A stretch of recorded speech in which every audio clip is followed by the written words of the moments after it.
ouvindo Papo Lendário, o podcast de mitologias do projeto Mitografias. Quer conhecer sobre mitos, lendas, folclore e muito mais? Acesse mitografias.com.br.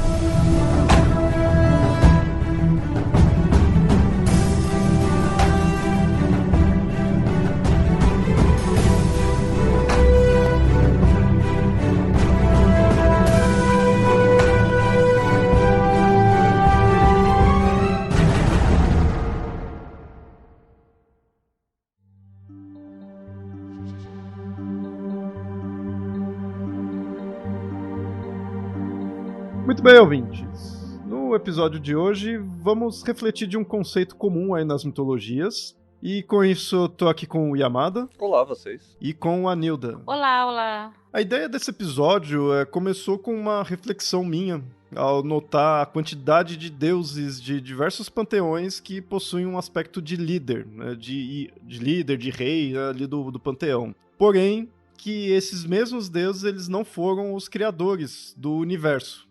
Não são o princípio em si, né? Ainda que sejam os mais adorados, sejam os principais, eles não são os que necessariamente criaram tudo a partir do zero. Eu comecei essa pauta com essa ideia de comparar o que seria um deus criador versus um deus regente, mas é interessante que pesquisando nesse assunto a gente vai vendo a pluralidade que tem nas mitologias diferentes, né, nas culturas diferentes, e como esse conceito de Deus criador e o conceito também de Deus líder, né, Deus regente, também pode ser bem amplo. Ainda que, assim, o objetivo aqui vai ser comparar os deuses criadores com os deuses regentes, a gente tem que ter noção de que são termos genéricos, né, então fica-se amplo quando você vai pesquisar mais a fundo, por isso vai variar de cultura para cultura. Na verdade, a gente até vai mostrar nessas variações, isso que é legal ver essas diferenças. Enquanto que em algumas culturas, em algumas mitologias, o criador é quem realmente criou tudo ali em 7 dias, né, por exemplo. Em outras, a criação ela vem aos poucos. E muitas vezes vem até de diversos deuses. Não é um único criador que você pode dizer, né? E também a gente tem que deixar claro que o que a gente quer dizer assim com os tais termos, né? Porque a gente fala Deus criador. O que a gente se refere nisso?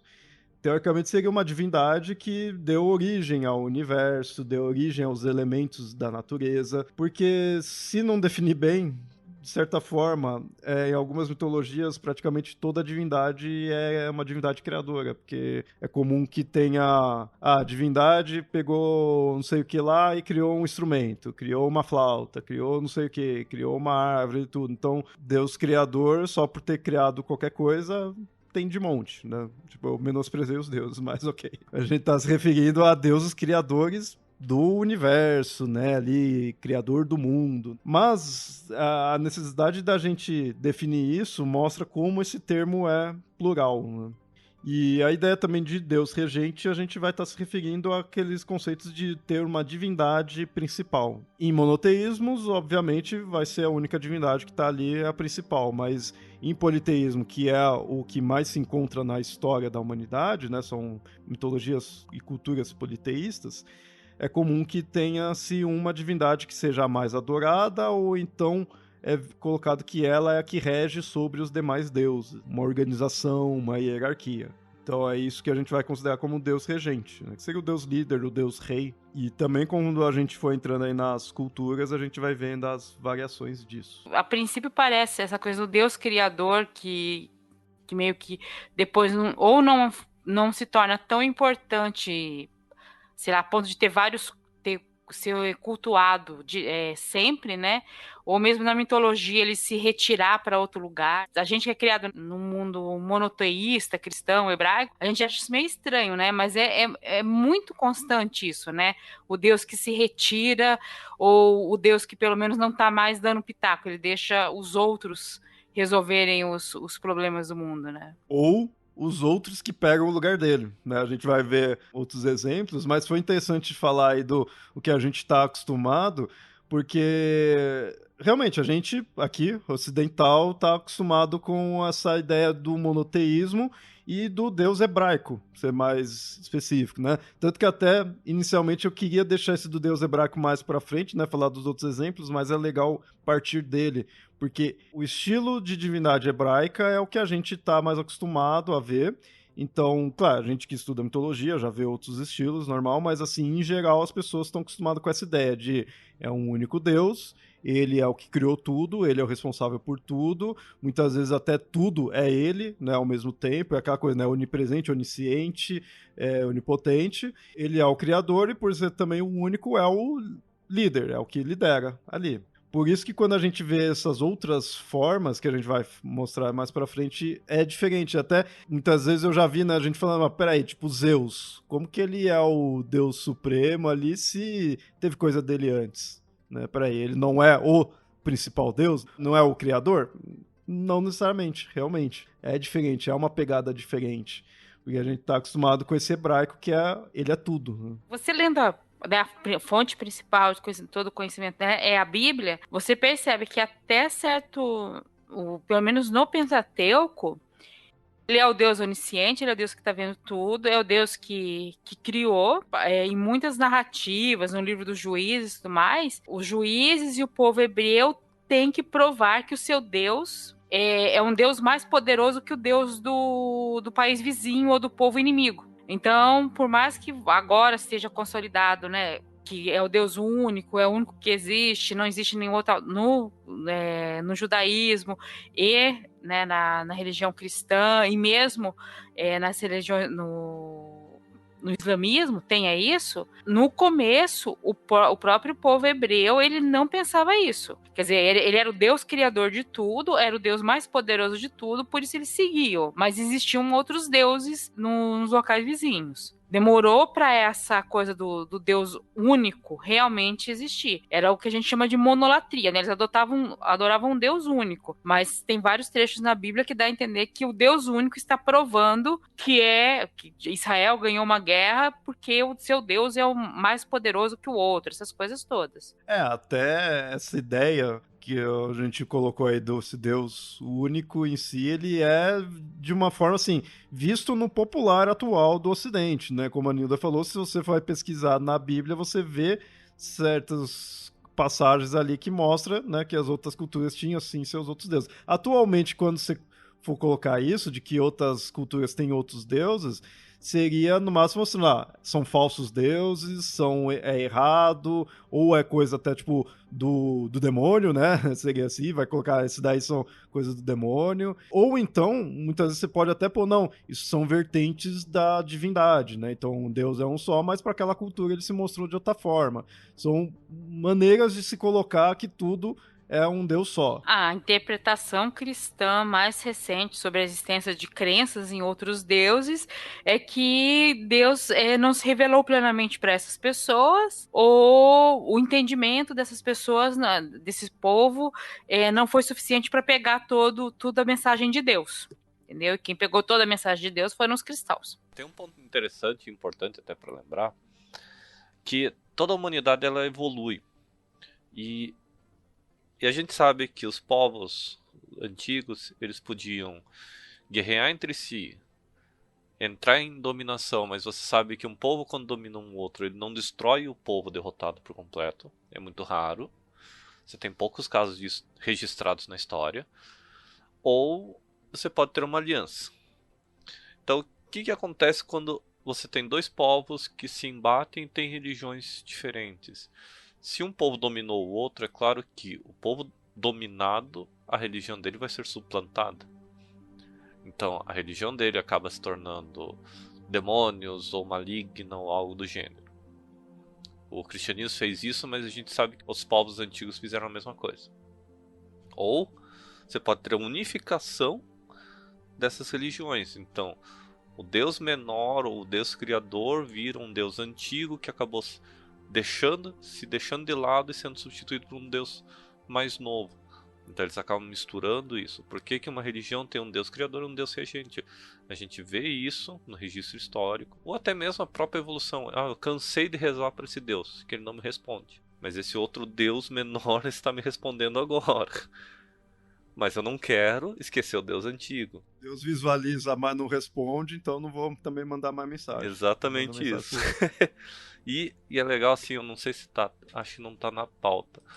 É interessante ver que Deus Criador, Deus Regente, a gente vê isso nos livros do Tolkien. Tolkien colocou isso de uma forma brilhante, ele explicou a evolução. Você tem um Deus Criador, esse Deus Criador é praticamente não citado nas obras da Terceira e da Quarta Era, ele quase não existe, mas as divindades que vieram que eram os regentes, que até estavam sob o julgo da divindade criadora, estavam lá sempre sendo citadas. Principalmente nos livros do Senhor dos Anéis, algumas dessas divindades são citadas ali. E é interessante que ele coloca a forma e mostra a evolução. Por mais que exista um paralelo, e o Tolkien falava que não existia esse paralelo, mas você compara ele com o cristianismo, você vê muitos pontos parecidos, ele usou embasamentos mais antigos que provavelmente eram fontes que basearam o cristianismo, a parte mais cosmogônica do cristianismo. O Tolkien, ele é um exemplo que tem que estar aqui na pauta, e mais pra frente até a gente vai entrar num estilo dessa divindade aí que a gente tem, que é no caso do Tolkien, né, da divindade principal, que é um aspecto bem comum em algumas divindades pelas mitologias ao redor do mundo. Antes de sair aqui do deus hebraico, é interessante que, teoricamente, então, a gente mostrou que esse deus monoteísta aí é popularmente visto como o criador e o rei, né, por ser o único, é o panteão de um deus só. Então ele é criador, é rei, fica tudo nele. Mas, se você analisar até a questão do cristianismo em si, e especificamente do cristianismo, a gente tem Deus Pai como criador, né, ele que fez tudo, criou Adão e Eva, tá, no Gênesis, mas a gente tem Cristo como o rei da humanidade ali. Ele veio aqui e iria estar reinando sobre nós. Quando você põe como rei, a palavra, né, rei, muitas vezes voltado para Cristo. Não é voltado para Deus ali, Deus Pai, né? Eu vou dizer Deus Pai porque, né, na Trindade coloca-se tudo como Deus, mas o Deus, o Cristo que veio, ele não coloca ele como o criador especificamente, muitas vezes é mais dito ele como um rei, vai reinar sobre o homem, né, coisa desse tipo. Mesmo que seja mais formas de tratamento, porque, como falei, né, na Trindade ali tudo é Deus, mas tem essa forma de tratar. Então ali você já vê também, de certa forma, um requisitos dessa imagem de um Deus criador e depois tem o Deus que realmente que rege. A gente fala que é um aspecto de Deus, né? Tem o aspecto criador, o aspecto de Cristo, que trouxe a mensagem, é o rei, e o aspecto do Espírito Santo, que é o inspirador e o mensageiro. Se você pensar, não como cristão, mas analisando mitologias e tudo mais, é como três deuses, com cada deus com um atributo diferente. Quem normalmente está de fora assim, das mitologias pode achar isso meio confuso, mas a coisa mais comum é uma divindade ser outra ao mesmo tempo, não sei, seu próprio filho, seu próprio pai, seu próprio irmão, isso é mitologia assim mesmo.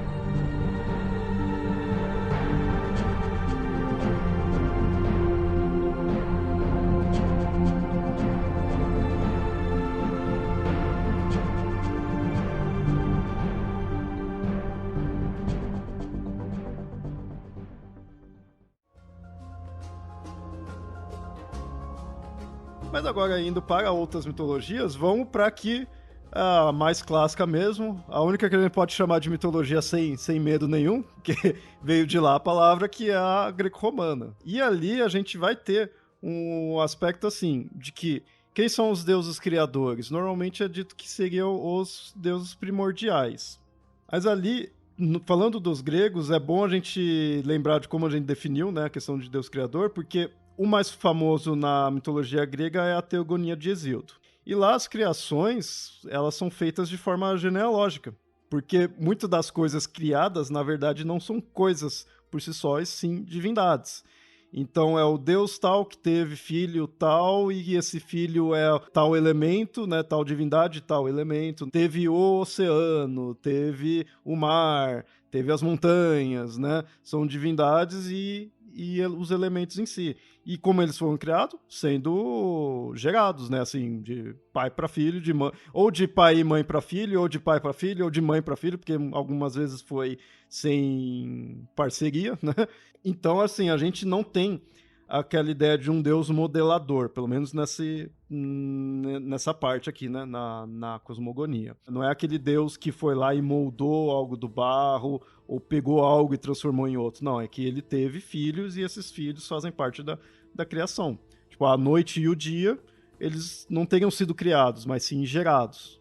Isso é bem comum nas mitologias, isso não é só da mitologia grega, mas a teogonia ela é bem um bom exemplo disso, porque a teogonia ela é praticamente uma listagem genealógica. Da maneira do Hesíodo tentar juntar tudo, né? Tanto é que da teogonia, para questões de estudo, é muito comum você estuda ela e aí você vai para as outras versões para entender as mudanças. Porque ela é uma que tem não vou dizer que tem um começo, meio e fim, porque falta pedaços ali, não da obra dele em si, mas ele não colocou tudo que tinha na Grécia, seria impossível. Mas o dele é bem completinho, né? Assim, tem bastante coisa, então é a partir dele que você vê as alterações, que daqui a pouquinho a gente vai ver. E, como eu falei, então, a criação, né, os deuses criadores, no máximo você pode então falar que seriam esses deuses primordiais, porque chega num nível que alguns surgiram do nada. Então veio o Caos, Gaia e Eros, que isso daí é bom deixar claro que, assim, muita gente confunde, eu mesmo já confundi em algumas vezes, de que tudo veio do Caos. E não. Caos, Gaia e Eros, segundo, né, a teogonia do Hesíodo, eles surgiram do nada. É que o Caos veio primeiro, depois veio Gaia e depois veio Eros. Mas Gaia e Eros também vieram do nada. Né? Eles não são filhos do Caos. São as 3 divindades que surgem do nada e são as divindades mais criadoras, por assim dizer. Gaia é bem óbvio, né? Com Urano ela teve todos os titãs, teve os principais deuses e teve outros filhos aí surgindo do nada, sem parceria, né? Vindo direto dela. Tanto que Gaia, na mitologia grega, você vai ver que cai qualquer coisa no chão, nasce algo. Né? Nasce alguém, nasce alguma divindade, nasce algum ser. Que é bem essa ideia da Gaia gerar de tudo. E também é porque é aquele negócio, né? Você planta algo na terra, nasce, né? Então você vê que a relação tá nisso. Mas o Caos também teve, Eros também teve, né? E aí fica uma certa dúvida se existe um quarto deus ou não primordial, que seria o Tártaro.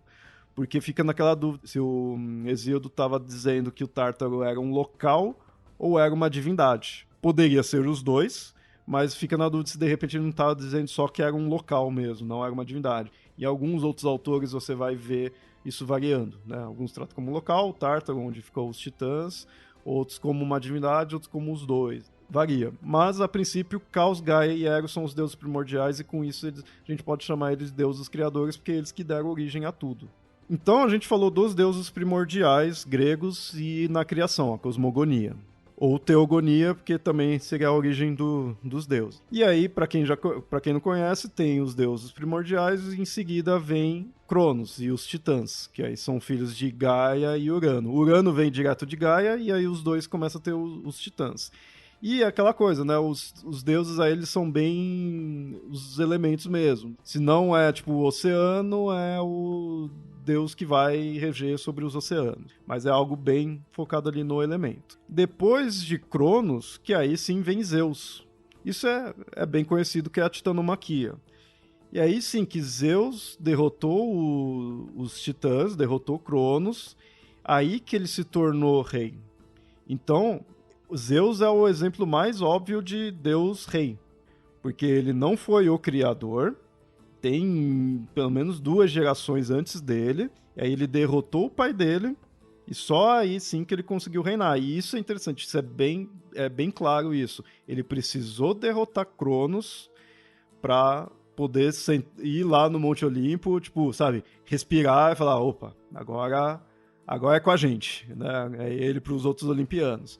Claro que vai ter algumas versões que coloca que depois vieram os gigantes para ele derrotar, e depois veio o Tifão para ele derrotar, mas é sempre assim, ele começa com os titãs e aí ele derrota todos ali os obstáculos, e aí sim ele se torna rei. Ou seja, é um deus conquistador, como se for pensar um rei, né, uma questão de reinados, antigamente, faz sentido isso, né, conquistar. E aí, referente a Zeus, a gente vê bem que ele não é um deus onipotente. Por mais que ele seja o deus rei, o mais adorado, que lidera tudo, que se você contrariar você tá realmente ferrado, tudo, ele não é onipotente porque tem outras divindades que tá de pau a pau com ele, sabe?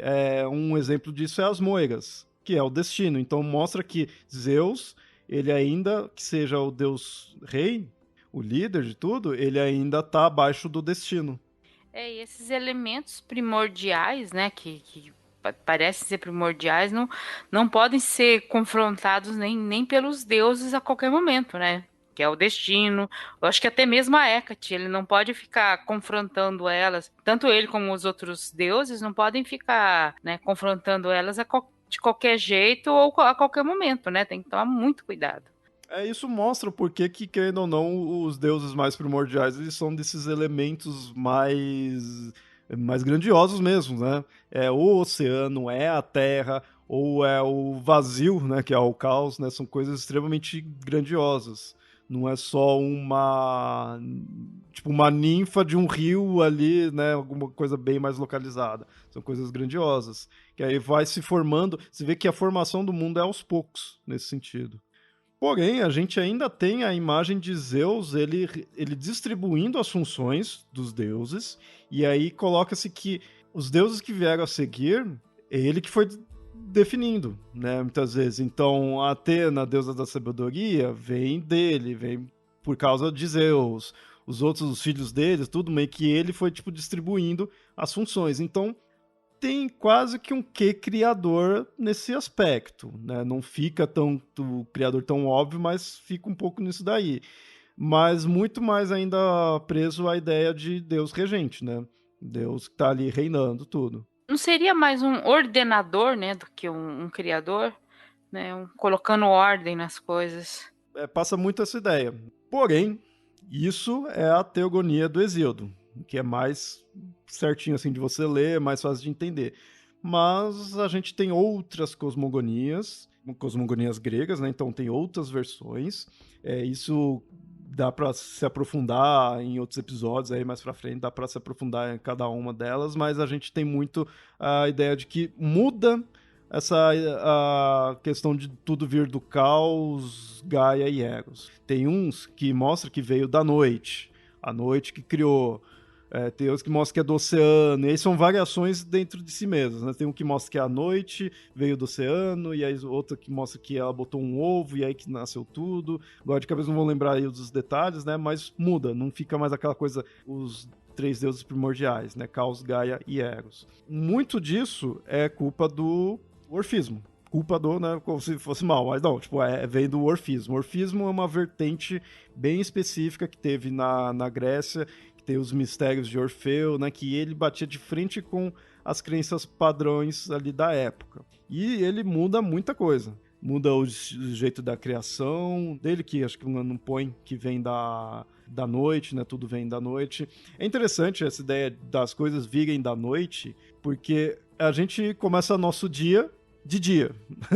Mas, querendo ou não, a ideia é que as coisas vieram da noite. Primeiro tinha noite, depois que veio a luz, né? Então depois que vem o dia, começa pela noite e aí passa-se um tempo, surge o dia. Tanto que acho que tem uma das versões que mostra que o dia é filha da noite. Muitos povos, o dia começava com a noite, quando a noite caía. Os hebreus era assim para vários outros povos. Você começava a contar que o dia terminava, o sol se pôs, o dia terminou. Então a noite já pertence ao outro dia. Para a gente entender um pouco do porquê desse pensamento de começar a noite, né? Porque a noite, o dia termina, a noite começa. Então a noite, né, é o outro dia. É o início de tudo, né? Tudo tá começando ali. E outra coisa, a gente fala às vezes da mitologia grega, a gente não pode esquecer que a gente fala muito das coisas gregas, porque é uma coisa que a gente teve muito contato, foram os primeiros textos a serem salvos, mais fáceis de entender, várias coisas assim. Mas os gregos é um povo que já sofria influência antes da Grécia existir como os gregos, né, serem reconhecidos como um povo único. Já existiam mesopotâmicos, já existiam egípcios, já existiam outros povos com outras origens de mundo. E para isso ter se misturado nessa cosmogonia grega não é difícil. Eles tinham contato com esses outros povos também, né? E eles já, quando a Grécia surge, né, como não é uma unidade, porque a Grécia nunca chegou a ser uma unidade, mas como um povo reconhecido como tal, né? Um povo específico, já tinha o Mediterrâneo, já tinha aí mais de 3 mil anos de história. E aí, para fechar essa questão aí do orfismo, que é o que mais, né, diferencia aí dos gregos, a gente tem essas, né, essas cosmogonias diferentes. E mais pra frente a gente se aprofunda aí em outros episódios, mas só pra, né, vocês verem que tem outras formas de criação, tem outros deuses, né, criadores, e a gente tem Zeus, que ele não é o primeiro deus, numa dessas versões, que o próprio orfismo também tem suas variações dentro dele. E aí tem uma que mostra que Zeus não é o primeiro deus, mas é o principal ali, deus regente, só que aí a gente tem que pegar também que uma divindade importante para o orfismo é o Dionísio. E o Dionísio, ele, quando é pequeno, ele morre, os titãs destroem ele, comem ele, mas aí Zeus tira o coração dele para que ele possa renascer. E fulmina os titãs, e das cinzas nasce a humanidade. Então a gente nasceu das cinzas dos titãs junto com as cinzas de parte do Dionísio, né? Então a gente tem essa dualidade. E o orfismo, ele, assim, não generalizando, mas fazendo uma comparação bem superficial, ele é o mais perto que a gente pode dizer de uma religião. Não que os outros gregos ali não fossem religiões nem nada, mas esse aspecto basicão que a gente tem de religião, de salvação, de você ter que fazer o certo, né, para melhorar e coisa assim, isso o orfismo tem. Então essa coisa superficial, né, de a gente vai falar de uma religião, esses conceitos que, assim, a gente vai encontrar no orfismo. Então a gente vê um quê de religião nele ali. E nisso, então, a gente sendo, né, tendo nascido dos titãs e do Dionísio. E aí a gente tem uma versão que mostra que depois disso, Zeus engoliu todos esses seres, seguindo um conceito bem comum da mitologia grega, que é o de engolir outros seres. E aí a gente tem Zeus engolindo todos eles, todos os seres que tinha, e dali recriando tudo. Então a gente vê no orfismo, sim, uma versão que coloca Zeus como uma divindade criadora, regente e criadora. É algo bem específico ali do orfismo. O orfismo, ele é um culto, vamos dizer assim, um pouco mais tardio na Grécia, uma forma de culto um pouco mais tardia, que chegou a trazer problemas na Grécia, porque você tinha vários cultos, você tinha mistérios e tal, mas você ser religioso, você prestar o culto, as homenagens ao Deus, dentre os gregos era uma coisa que todo mundo fazia, mas era de uma maneira quase cívica que você fazia, mas não era uma coisa assim meio fanática. E enquanto que o orfismo, a pessoa tinha que estar meio que a todo momento mostrando aquela devoção, sabe? Era uma devoção muito mais forte, né? Muito mais presente, que causava estranheza entre os gregos. Tinha um deus ao qual você era mais devoto, mas pronto, sabe? Não era essa coisa mais, mais presente, mais sabe, quase fanática. O orfismo, ele tinha um pouco, ele teve esse problema, acabou gerando um certo problema social uma época, até ele se adequar aos cultos da época, até ele ser realmente aceito e tudo mais. E tinha muitas características que ia muito contrário. O pessoal que seguia o orfismo era vegetariano, se abstinha de muitas coisas ali. Então, por ser vegetariano, por causa que eles acreditavam em reencarnação. Então, por causa disso, não poderia fazer mal para os animais. Então, não poderia ter sacrifício de animal. E, tipo, isso era muito comum na Grécia inteira, assim, né? Se sacrificar o animal. Não podia fazer isso para alguém que era adepto do orfismo. Então é bem diferente, né? Então batia de frente. Tem uma coisa sobre o sacrifício animal entre os gregos que é muito interessante, porque às vezes você lê que, por exemplo, tal rei ou tal, né, tal personalidade fez um sacrifício grande, tal, por devoção. Mas não era só isso. Você sacrificar um animal significava que você iria comê-lo. Dependendo do animal e da quantidade, era a quantidade de pessoas que você convidava uma pessoa que fosse importante, um político importante, fazia sacrifícios enormes, porque daí ele distribuía a carne, porque qualquer animal que você matasse era um sacrifício. Você tinha que queimar as vísceras e comer a carne. Numa época que não tinha geladeira, numa época que você, né, você no máximo cozia a carne ali e guardava por 2 dias. Não tinha outros métodos de conservação, né? Então, o sacrifício de animais era, inclusive, você sacrificava isso numa grande oferenda ao Deus, à comemoração, e distribuía carne para as pessoas. Quanto mais você sacrificava, você distribuía, você alimentava. Agora, imagina você ter um culto que não faz isso. Como é que um político que ganha cargos ou ganha prestígios na Grécia consegue manter o seu prestígio se ele não vai mais distribuir carne?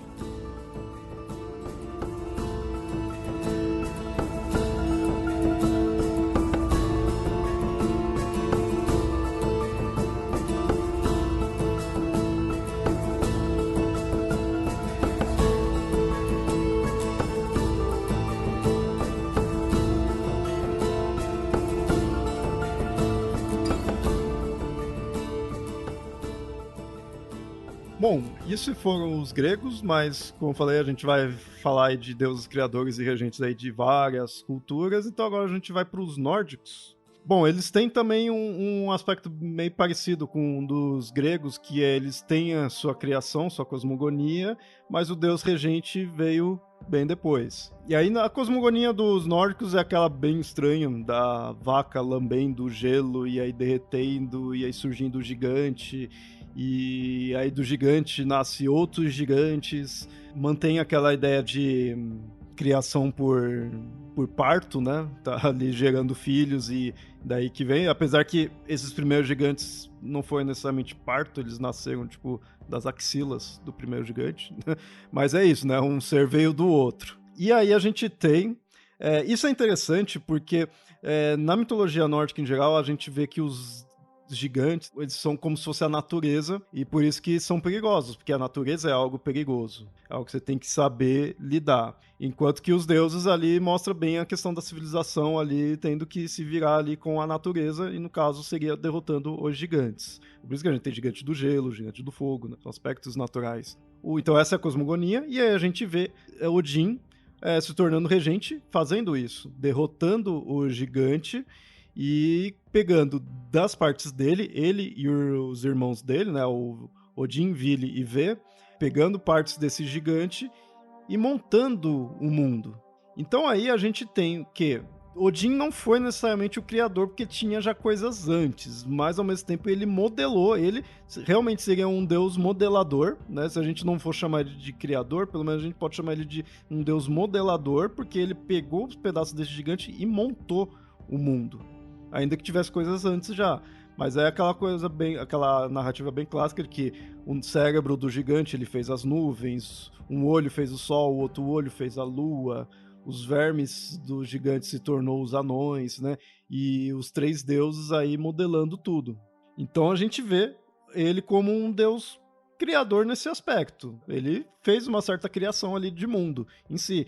Mas ele também é o deus regente. Ele é bem famoso por ser o deus regente e que foi se tornando o deus regente, foi se tornando cada vez mais importante ao tempo que ele foi fazendo os sacrifícios, ele foi passando por provas e se tornando mais sábio. Ele não está pronto ali. Ele vai melhorando e se torna o deus regente, o Odin, pai de todos. Isso é legal também, esse termo, pai de todos. Zeus também, ele é o pai e tudo assim. Mesmo que diga que é pai, é muito mais naquele aspecto de líder, de quem vai comandar, do que pai realmente que gerou. A gente vai percebendo com o tempo que você tem o deus que deu origem à existência, né? A vaca lá que lambe deu origem à existência de vida. Agora, o que acontece depois disso? Você pode criar, os outros deuses criam outras coisas ou não, né? Isso não é só na mitologia nórdica, mas é um aspecto do Odin. Ele não é o primeiro a existir, mas é o primeiro a modelar o mundo, né? É o que torna propício para nós. E isso é bem interessante. A gente vai dar muito valor para aquela divindade que torna o mundo propício a nós. Seja tornar o mundo habitável, seja nos criar, Porque aí a gente tá indo não para uma cosmogonia, mas para uma antropogonia, que seria a criação do homem. E nesse sentido, Odin, certeza de ser um deus antropogônico, porque ele e os irmãos deles que criaram a humanidade. Então, aí você vê, a gente vai dar valor para aquele deus ali que é responsável por nós, né? Independente do que foi criado antes ou não. A gente só tá aqui por causa de Odin, segundo a mitologia nórdica, porque ele nos criou. Então, ele que é o deus rei. É o correto, o Deus que criou os anões que vão cuidar dele, né? Isso é outra coisa. Então você vê um aspecto bem parecido ali com na mitologia grega, né? Tem suas semelhanças. No caso da grega, não. Aí fica quem criou os humanos, vai variando, né? Não é necessariamente Zeus até bate de frente com os humanos, né? Ali, mas é o rei também, né? E nos nórdicos a gente tem Odin como rei e como criador da humanidade.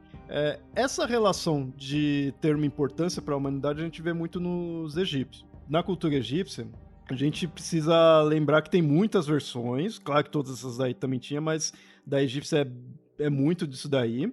E assim, só que variava muito na importância mesmo da divindade, por causa dos locais. Tinha locais e época. Tinha época que era uma divindade só. Tinha época que era várias.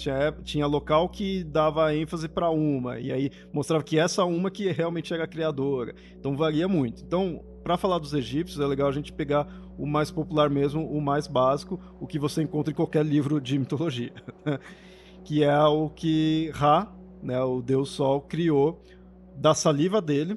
Então você vê, não é mais aquela questão de gerar um filho, né, ter um parceiro sexual ali e gerar um filho, mas veio dele, da saliva dele, que veio o deus Shu, que é o ar seco, e Tefnut, que é o ar úmido. Da união desses deuses, que aí sim nasce os outros deuses. E aí Ra também criou das lágrimas deles nós, humanos, e também criou os outros animais, criou o mundo, né? Foi modelando. Então a gente vê aí Ra com um aspecto criador. Frutos de expressões. Sim. Não deixa de ser verdade, né? É bem isso que eu ia falar. Só erraram as secreções. Que do Deus é essa secreção. Aí depois, quando a reprodução é outra. Uma coisa é a criação, outra é a reprodução. Então, a criação era tipo, não sabia como fazer, fez do jeito que pôde. Aí depois reprodução, aí acertou o jeito, né? Com o tempo vai aprendendo como que faz. E nesse caso dos egípcios, a gente vê Ra como um criador, né, nessa versão aí, sem dúvida, mas também vê como um deus principal, né, sendo ele um dos mais adorados em muitos locais do Egito ali. Porque é o deus Sol, né? Sol vai ser muito importante para os egípcios, então é natural que ele seja o deus principal ali, o deus rei. Só que isso também vai variar, porque, como falei, né, teve época que ficou monoteísta, entre aspas, né, com o Atum. O Atum teve, em outras épocas, ele era uma vertente do Ra. Então, isso que deixa a mitologia egípcia muito confusa é que um deus ele vai ter não só vários nomes, como realmente várias vertentes ali. O Sol de tal horário é uma vertente do deus Sol, o Sol de outro horário é outra vertente. Em alguns locais vai dar mais ênfase em um, em outro, mas em geral, no popular a gente pode colocar como Ra sendo o deus criador e o deus rei, o deus principal, o deus supremo. A gente tem que sempre lembrar que os egípcios eles viviam às margens de um deserto. E o deserto gigantesco, dependendo do horário do sol, pode significar sua salvação, que em certos horários você tem aquele orvalho, e o orvalho é água no meio do deserto. Água é vida. Então, se você não tiver uma fonte de água próxima e acho que, se não me engano, entre 5 da manhã e 7 da manhã você tem o ponto de orvalho, e esse orvalho você pode conseguir produzir água. Dá muito pouca água, mas é melhor do que nada. E tem horários em que se você ficar muito pouco tempo sob o sol escaldante, acho que entre 10h30, 11 horas da manhã e 3 da tarde, você desidrata muito rápido, você pode ter uma insolação e morrer. Quando o sol começa a se pôr, significa que a noite está chegando, e para os egípcios a noite no deserto é tão perigosa quanto o dia, que há animais que só saem à noite, animais muito venenosos, muito peçonhentos, e sem falar que a noite também no deserto é muito fria. Você pode morrer congelado no deserto de frio. Isso é algo bem interessante. Então, para eles, aquele horário podia significar um ponto do deus Ra, mas nem sempre era um ponto bondoso. E aí a gente então viu Ra como um deus criador e um deus rei, tendo todo esse perigo aí do deserto, todo esse perigo e toda essa importância que o sol vai ter perante o deserto. Mas aí o ouvinte pode perguntar, e o Osíris? Né? Que também é um deus bem famoso, tem toda uma narrativa dele. O Osíris, ele não é um criador, especificamente, pelo menos nessa parte cosmogônica. Ele é muito visto como um deus rei, né? Só que aí ele não tira o posto do Ra, mas ele é muito um rei voltado para a humanidade. Tá muito mais próximo até de nós ali do que outras divindades, do que o próprio Ra em si, porque ele que nos ensinou a agricultura, ele que nos ensinou várias coisas aí para viver como uma civilização. Ele veio, né, aqui na Terra para fazer isso, tudo em si, seria bem essa ideia, e tem toda aquela narrativa dele ser morto por Sete, que aí vem o filho, aí vem Horus para se vingar, né? Então tem todo esse elemento que mostra que ele não é algo onipotente, mas ainda assim é um deus que foi evoluindo com o tempo. Somente por causa dessa narrativa que também ele se torna um deus do submundo, né? Um deus dos mortos, que é um aspecto bem característico ali dos egípcios, na questão da mumificação e tudo mais. Então a gente vê, é um deus rei bem peculiar, porque ele não é um que vai reinar perante todas as divindades e tudo mais, mas ele é muito importante para a humanidade. Então a gente lembrar daquele aspecto do Odin, de ser bem importante para nós, porque foi no que nos criou e tornou o mundo habitável, né, para nós, o Osíris vai ter isso. Ele foi a divindade que nos ensinou a realmente viver, senão a gente já era, né? Já estaria extinto aí, porque não ia saber se virar. Então ele é importante nisso, mas ele não é o deus que vai comandar todas as divindades, né? Não é algo desse tipo. É outro aspecto de um deus rei, né? É um deus rei, mas para os humanos. Indo ali próximo, a gente falou aí dos egípcios, né? A gente vai para os mesopotâmicos, e o deles, assim, não vou destrinchar aqui a narrativa em si, mas a gente tem também variações, e ele é muito do exemplo de conquista também, que é o Marduk, que enfrenta a Tiamat. Dos pedaços da Tiamat ele vai moldando o mundo, né? Então é bem parecido com o caso nórdico, né? A mitologia nórdica que o Odin fez com o gigante. Aí o Marduk que derrota e se torna também um principal deus. E assim, mesopotâmico também tem muitas variações de época e local, né? Alguns você vai ver outras divindades, mas o Marduk, que se não me engano é o que é tratado no Enuma Elish, né? Um dos textos mais famosos, é o que mostra a questão do Marduk ser extremamente importante, extremamente adorado, e é quando ele enfrenta Tiamat. E tem um aspecto interessante, né, várias interpretações dessa história, porque o Marduk acaba tornando possível a existência da humanidade, porque a Tiamat é um elemento primordial, de águas, e isso pode significar você aprender a lidar com os rios.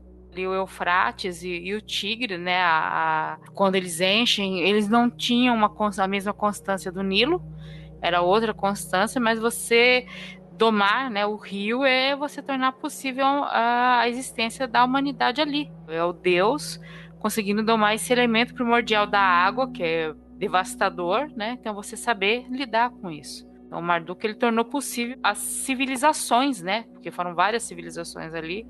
E esse do Marduk, a gente vê que ele tem essa questão de criador, mas ao mesmo tempo tem coisas antes, né? Então dele é muito essa ideia de ordenar, né? De colocar ordem nas coisas, de organizar, pega os pedaços da Tiamat e molda tudo, mas tem até outras divindades antes. O Anu, tudo, tem vários ali.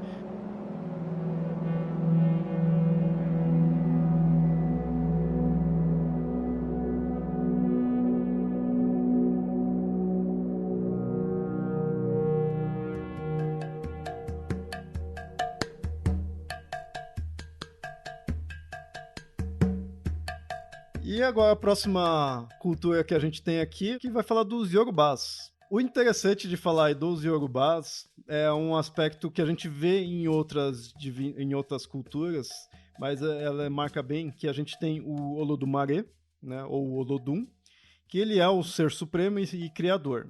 Porém, é comum você ver que é dito que o Olodumare, ele mesmo que ele sendo o supremo, ele não recebe muitos cultos como os demais seres, né? Os demais orixás. E aí, nisso também ele fica distante do mundo. É um deus criador distante.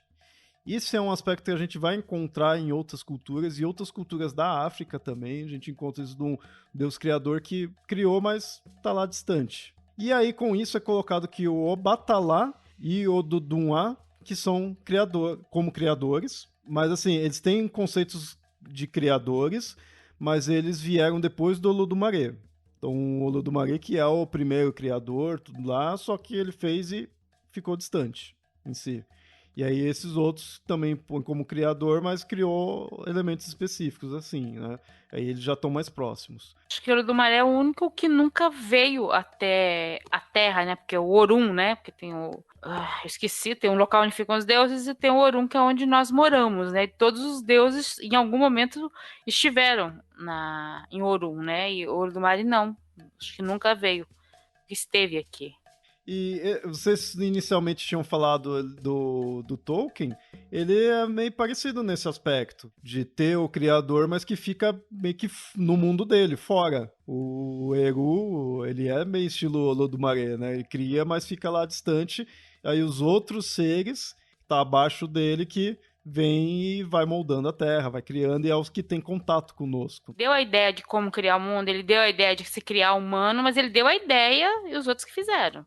E Eru também foi muito isso, né? Ele ajudou a ter todas as ideias e falou, agora quem quer ir lá fazer? É interessante que nisso mostra um deus criador e também mostra como um deus regente, mas um deus regente dos deuses, né? Ele não vai ser o deus, mesmo que seja o principal para nós, não é o que vai ter o contato ali com a gente, mas entre as divindades, entre os seres, ele é que está ali comandando tudo. Mesmo que muitas vezes possa ter, dentre esses comandados, um deus principal. Um deus que a gente vai ver como principal. Mesmo entre os Yorubás, é meio complicado, porque cada cidade ou cada região tinha um orixá principal. Então, aqui no Brasil, a gente tem meio que uma compilação disso, mas essa compilação se deve à junção, né, dos povos de cidades diferentes. Tanto que ouvinte, como a gente sabe que conceitos yorubás é bem forte aqui, e a gente tem ouvintes aí de candomblé, tudo, então diga também como, se no seu caso, da sua crença, se muda algum desses aspectos. Se é outra divindade, eu sei que falando de divindade as pessoas podem, né, não concordar, mas tipo outro orixá que seja o regente, se o Olodumare tem um aspecto diferente, se teve algumas variações. Que isso, querendo ou não, a gente pega mais voltado lá para a África mesmo, né? Mais antigo. Mas todo esse tempo teve variações, então é interessante aí vocês falarem como teve essas variações, né? Quais são? E como toda religião, ela tem variação com o tempo, né? Conforme mais você vai estudando religiões e mitos, você vai vendo que há certas variações com o tempo. Eu gosto particularmente dessa ideia do Deus que criou, que dá a ideia, e aí ele cria outros deuses, ou gera, ou foi criado junto com outros deuses, né? Isso depende de cada religião, que vão fazer aquela coisa, porque sabe aquela coisa, um ajuda a pensar e os outros põem a mão na obra. No caso das religiões urbanas tem muito isso, né, porque isso também pega o aspecto de cada orixá, né? Um é mais ligado à metalurgia, outro às plantas, outro à caça, o outro ao mar, o outro ao rio, o outro à lagoa, um ao ouro, o outro sabe, cada um é ligado a um aspecto, né, do todo, Há né? quem diga até que no próprio catolicismo passa um pouco essa ideia no sentido de Deus e os santos, onde tem vários santos ali, não são divindades, mas são seres mais específicos e mais próximos de nós, porque, né, já estiveram aqui na Terra tudo, enquanto que a divindade mesmo está mais distante. A gente tem, né, outros exemplos aí. Um exemplo que é interessante a gente pensar se está distante ou não, e também porque tem muitas variações, é dos próprios indianos, né? Na mitologia hindu, a gente tem o Brahma. Com o Trimurti, ele é o que cria, tem Vishnu que mantém e tem Shiva que destrói para recriar. E o Brahma, ele realmente é o que menos tem cultos, no geral ele é o que menos tem contato, pelo menos em algumas vertentes ali. A gente vê, por exemplo, o Vishnu, Ele tá direto descendo aí na Terra com seus avatares, tendo contato em si, vindo como Krishna, vindo como inúmeros animais. Agora o Brahma não. O Brahma seria algo mais distante. Então ele, de repente, poderia ser um bom exemplo disso também, de um deus criador e distante. Ele é distante da humanidade, né? Ele tem algumas histórias e tal, mas toda a imagem que você vê de Brahma é ele sentado, é a questão da Lotus, mas é sempre uma coisa distante, né? Você não. A imagem dele passa a serenidade e uma coisa assim, né? Superior. Enquanto, por exemplo, o Vishnu, ele tem vários outros aspectos, né? Você tem várias imagens muito O diferentes Brahma é dele. aquele que tá, tipo, sereno ali, tá de boa, tá na dele, não tá se estressando. O Vishnu é aquele que tá impetuoso ali, quer fazer um monte de coisa ali, então ele vem direto, tem um monte de avatar. E o Shiva é o que tá puto da vida já quer acabar tudo. E o Brahma criou o mundo quando abriu o olho e ele destrói o mundo quando ele fecha o olho e vai dormir, né? Uma coisa interessante sobre a parte dos hindus, da cultura indiana, é que eles já são religiosamente preparados de que tudo tem um começo, um meio, com crescimento, com desenvolvimento e um fim. Eles sabem que o fim é inevitável, mas eles não podem ficar só esperando o fim. Eles têm que viver o meio. Isso está na cultura deles, acabou indo para o budismo. Quando você tem o surgimento do Siddhartha na Índia, Siddhartha ele puxa isso para ele não renega o que existia antes. Isso é uma coisa muito importante. E até o Siddhartha, ele tem isso na própria cultura dele, porque ele retorna várias vezes, em várias formas, dependendo de uma forma que é só para apaziguar os problemas dos humanos. Teve uma vez que ele retornou como um elefante com várias presas, e ele deu essas presas para os humanos para que eles não ficassem tão ávidos pelas presas dos outros elefantes. Ele se sacrificou praticamente, né? Ele se sacrifica para que, mesmo assim, os humanos ainda ficaram caçando o marfim dos elefantes. Bom, mas isso dos hindus, assim, ouvinte, você pode ter visto outras versões que hindu também, como toda a mitologia, né, tem suas variedades, mas em geral a gente vê dessa forma, né, o Brahma não ser tão próximo ali. É que a gente nós estamos pegando realmente a parte mais geral e as partes talvez até um pouco mais consensuais, né, de tudo isso. Na literatura, quem hoje em dia tá, né, já faz um bom tempo as pessoas constroem, principalmente literatura de fantasia, criam mundos e esses aspectos, né, de Deus criador, de Deus mantenedor, também existe na literatura. Quer dizer, é um conceito que existe e que é utilizado também até em mundos criados, né, essa coisa, porque é um aspecto muito presente na humanidade. Interessante pesquisar nisso daí, porque inicialmente, assim, parece que é algo simples, né, de definir ali, que seria uma divindade que é criadora, que é a mais adorada que todas as outras, e com isso ela reina sobre todos os deuses e a humanidade. Mas aí, conforme a gente vai se aprofundando em cada mito, cada uma das culturas, a gente vê que existe um espectro desses conceitos, tanto entre as culturas, pelas variações também, né, das culturas de uma para outra, como internamente. Numa mesma mitologia tem as variações, a gente viu a variação da mitologia grega, a gente viu aí que dos hindus, né, tem esse aspecto, mas tem muitas outras vertentes, os egípcios também, cada local, cada cidade é de um jeito, né.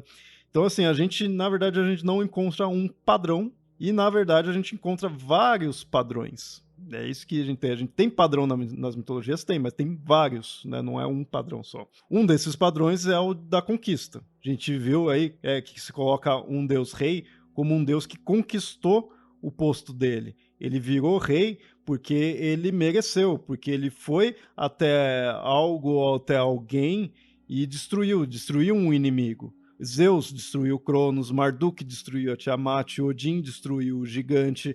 Então, eles são reis, são deus regentes porque eles fizeram algo. Eles tiveram que lutar por aquilo. E a criação, ela pode vir antes ou depois desse embate.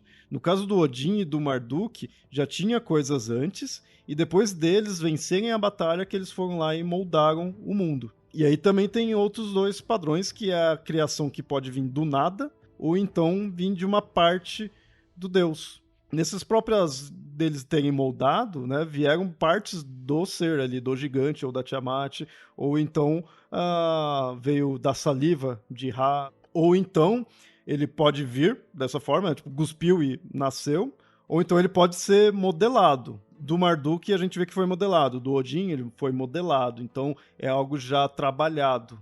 Não é que nasce um ser ali pronto, foi planejado em si. Mas um aspecto de rei, né, também, ele tem que planejar ali. Entre os Yorubás também, né, porque os orixás descem para ir criando as coisas, né. E isso mostra que aquela ideia assim, tem as coisas ali do mundo, muitas vezes já tem até um mundo em si, tem a existência, mas as divindades ou a divindade, ela precisa fazer com que o mundo se torne ideal para nós.